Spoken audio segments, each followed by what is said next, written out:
फोडणीचं वरण पाहूया. 1 वाटी मूग डाळ आणि तूर डाळ आहे ना, स्वच्छ धुवून कुकरमध्ये पाणी टाकलं, हळद टाकली. त्यानंतर यामध्ये टोमॅटो, हिरवी मिरची टाकली आणि 3 शिट्ट्या करून घ्यायच्या किंवा 20 मिनटं छान शिजवून घ्यायचं. नंतर छान हटवून घेतलं. आता वरणाला फोडणी देऊयात. तेल टाकलं, जिरे मोहरी तडतडू दिली. त्यानंतर ह्यामध्ये लसूण, हिरवी मिरची, कढीपत्ता टाकला.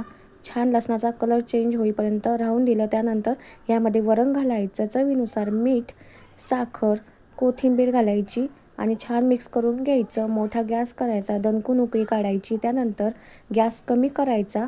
5 ते 7 मिनटं छान वरण उकळून घ्यायचे. झालं इथे आपलं साधं फोडणीचं वरण. सगळे म्हणतील काय फोडणीचं वरण दाखवते, पण ताईंनो, प्रत्येकाच्या पद्धती ज्या असतात ना, ते करण्याच्या वेगवेगळ्या असतात आणि त्यानुसार टेस्ट देखील वेगवेगळी लागते. चला मग कसा वाटला व्हिडिओ कमेंट बॉक्समध्ये सांगा. आवडल्या चॅनलला लाईक, शेअर, सबस्क्राईब, त्याबरोबर लवकर हाईप करा.